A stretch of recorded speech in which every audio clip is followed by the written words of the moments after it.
ஒன்றியத்துல பாஜக ஆட்சியை ஒரு பாசிச ஆட்சின்னு அடிக்கடி அறைகூவல் விடுத்துவிட்டு இங்க நீங்க பண்ற ஆட்சி மட்டும் என்னவா?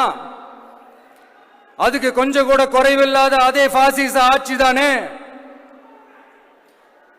ஒரு கட்சி தலைவனா ஜனநாயக முறைப்படி என் கழக தோழர்களையும் என் நாட்டு மக்களையும் பார்க்கறதுக்கோ சந்திக்கிறதுக்கோ தடை போடுறதுக்கு நீங்க யாருங்க?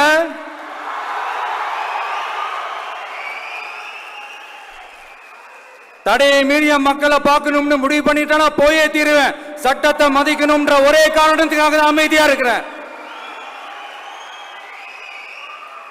நேத்து வந்தவெல்லாம் முதலமைச்சர் ஆகணும்னு கனவு காண்றான்னு சொல்றீங்க.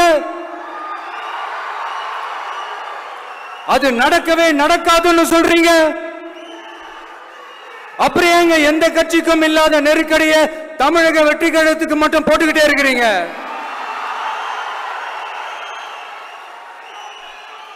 அணை போட்டு ஆத்த வேண்டும்னா தடுக்கலாம், காத்த தடுக்க முடியாது. அதையும் மீறி தடுக்கணும்னு நினைச்சீங்கன்னா சாதாரணமா இருக்கிற காத்து சூறாவளியா மாறும். ஏன் சக்தி மிக்க புயலா கூட மாறும்.